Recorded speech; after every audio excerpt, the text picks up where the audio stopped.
Let me take you live to the closing ceremony of the second edition of the Voice of Global South Summit.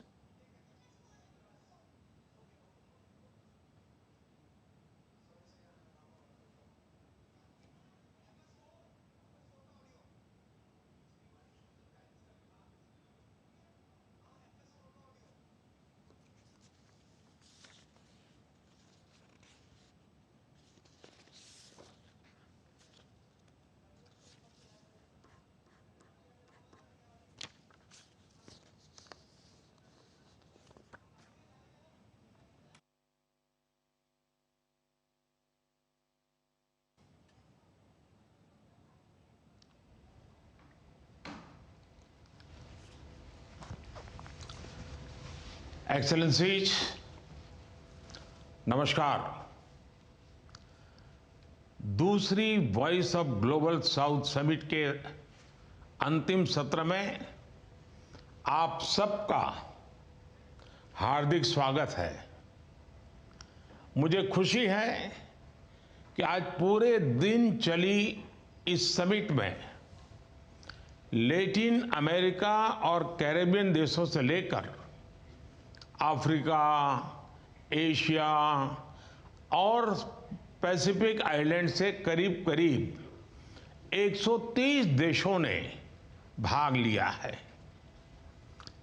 एक साल के भीतर global south की 2 summit होना और उसमें बड़ी संख्या में आप सभी का जुड़ना अपने आप में दुनिया के लिए एक बहुत बड़ा मैसेज है। ये मैसेज है कि ग्लोबल साउथ अपनी ऑटोनॉमी चाहता है। ये मैसेज है कि ग्लोबल साउथ ग्लोबल गवर्नेंस में अपनी आवाज चाहता है। ये मैसेज है कि ग्लोबल साउथ वैश्विक मामलों में बड़ी जिम्मेदारी लेने के लिए तैयार है। एक्सेलेंसी, आज इस समिट ने हमें एक बार फिर अपनी साझा अपेक्षाओं और आकांक्षाओं पर चर्चा करने का अवसर दिया है। भारत को गर्व है कि हमें G20 जैसे महत्वपूर्ण फोरम में ग्लोबल साउथ की आवाज को एजेंडा पर रखने का अवसर मिला।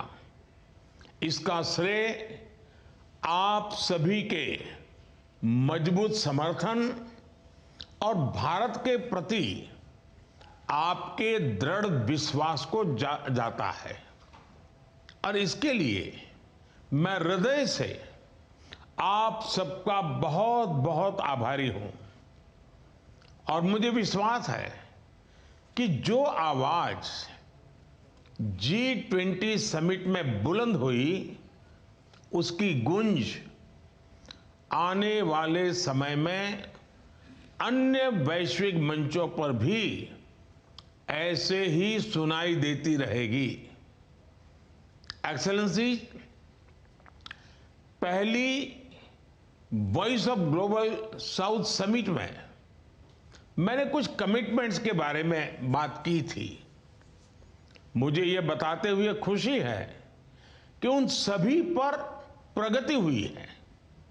आज सुबह ही दक्षिण नाम से global south centre of excellencies को लॉन्च किया गया। यह सेंटर विकासशील देशों के डेवलपमेंटल इश्यूज से जुड़े रिसर्च पर फोकस करेगा। इस इनिशिएटिव से ग्लोबल साउथ में ही समस्याओं के प्रैक्टिकल हल भी खोजे जाएंगे। आरोग्य मैत्री पहल के अंतर्गत भारत मानवीय सहायता के लिए आवश्यक दवाइयां और आपूर्तियों की डिलीवरी के लिए प्रतिबद्ध है। पिछले महीने हमने फिलिस्तीन को 60 टन दवाइयां और मेडिकल जरूरतों के सामान की सहायता दी। 3 नवंबर को नेपाल में भूकंप के बाद भारत ने नेपाल को भी 3 टन से अधिक दवाइयां की सहायता भेजी। भारत को डिजिटल हेल्थ सर्विस डिलीवरी में अपनी क्षमताओं को भी ग्लोबल साउथ के साथ साझा करने में खुशी होगी। Global south science and technology initiative के जरिए हम ग्लोबल साउथ में हमारे पार्टनर्स को कैपेसिटी बिल्डिंग और रिसर्च में मदद करने के लिए भी तत्पर हैं। G20 satellite mission for environment and climate observation, इससे मिलने वाले क्लाइमेट और वेदर डेटा विशेष रूप से ग्लोबल साउथ के देशों के साथ शेयर किए जाएंगे। मुझे खुशी है कि ग्लोबल साउथ स्कॉलरशिप प्रोग्राम की भी शुरुआत हो चुकी है।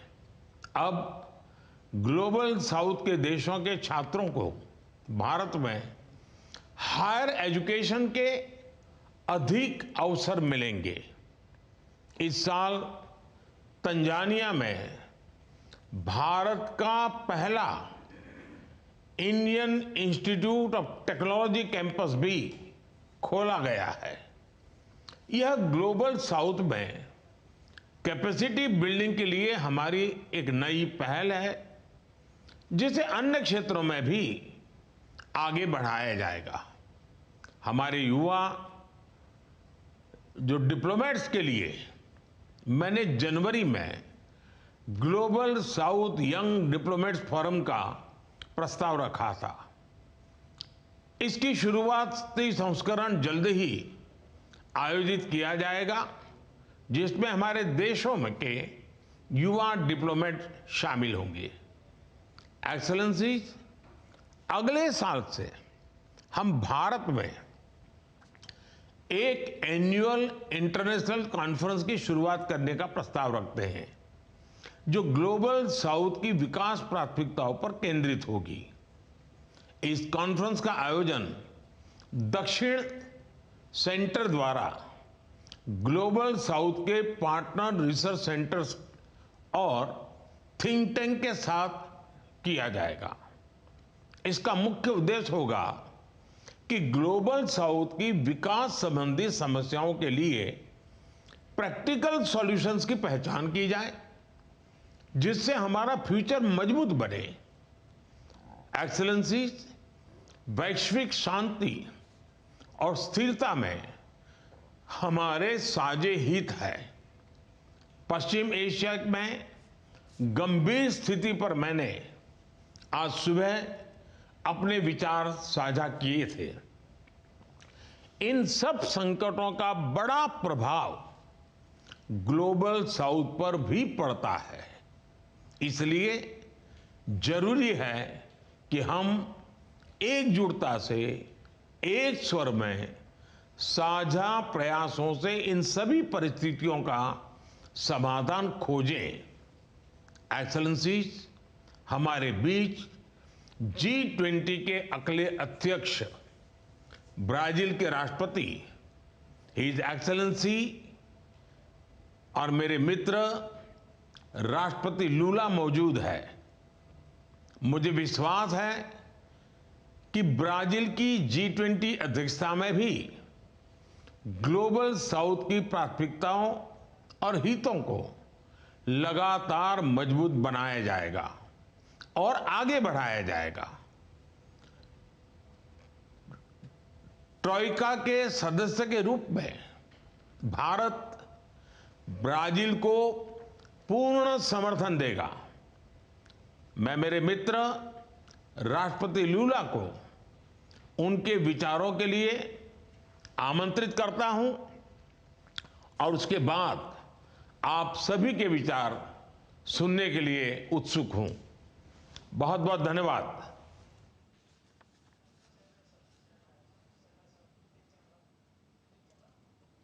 All right, you were listening to India's Prime Minister Narendra Modi's remarks at the closing session of the second edition of the Voice of Global South Summit.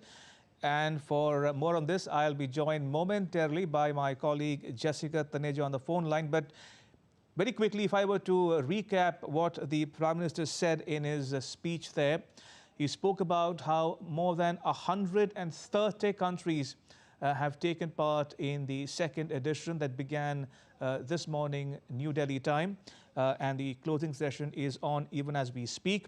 He says the fact that 2 Voice of Global South summits have taken place in the span of 1 year sends out a big message to the world at large. And he went on to say the first takeaway from that message would be the following: 1, that the Global South wants its autonomy, number 1. Number 2, he says, the Global South wants to have its say in global governance. And last but not the least, he said the Global South is ready to discharge its responsibilities in global affairs. He went on to make a number of other points as well. I'll try to recap with the help of my colleague Jessica Taneja in just a bit. I'm told she is not available at the moment. We'll try to fix that link with her in just a bit. But if I were to also recap again what the PM said in his speech there, he said, as was reported on your channel this morning, that India, as the host of the Voice of Global South Summit, has proposed to set up a Global South Center of Excellence. He says India has been at the forefront of helping its fellow countries, members of the Global South, in their hour of need. He went on to mention Palestine in particular. Remember, India has sent a large consignment of medicines and other relief material to Palestine very recently. Also for the Nepal earthquake, when India sent tons of medicines to that country as well. He also said that India has now proposed, and this is significant, that from next year onwards, India proposes to hold an annual international conference to focus primarily on development priorities of the Global South.